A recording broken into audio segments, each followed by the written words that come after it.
where he talks a lot about the sort of the action that he saw. And then you've got characters like Tim Page, who I mentioned before, who was known for this like extreme risk-taking personality. It was considered a badge of honour to have got, really close to combat, or to have been injured. Tim Page was injured while working. So I do think that there was this kind of, not necessarily macho, but this very sort of masculine culture around around journalism, which is one of the things that's really interesting in my research, because some women really bought into that.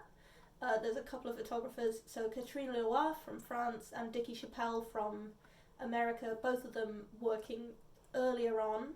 Chappelle sort of 1961 to 1965, Leroy from about 1967 to 1969-ish, and they both wore sort of fatigues, they wore sort of army clothes, they wore army boots, they both made parachute jumps, they both made quite a lot of the danger that they were in. Chappelle was killed in Vietnam. She was caught in a booby trap on November 5th, 1965, while out on patrol with Marines, and Leroy, while shooting combat near Compiègne, the Hill of Angels, was struck by shrapnel and was treated on a Navy ship for 6 weeks. And interestingly, her agency, Associated Press, actually paid for her medical treatment.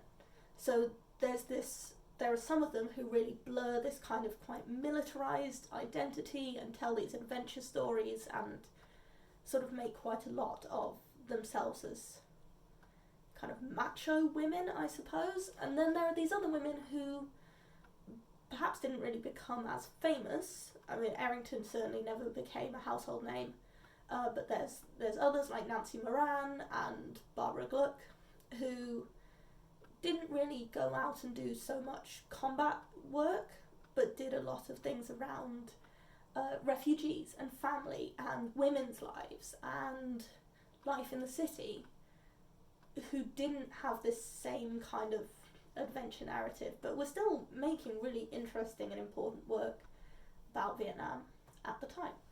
That was a really long answer, I'm sorry.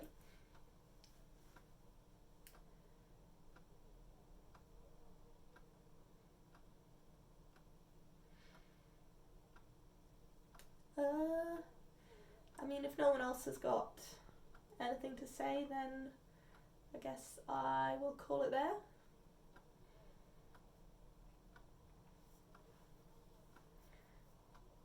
Thanks everyone for checking it out. It's been, thank you, Anna.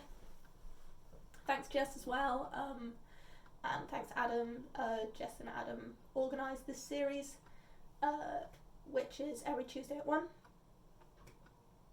Alright, thanks everyone for tuning in. Bye.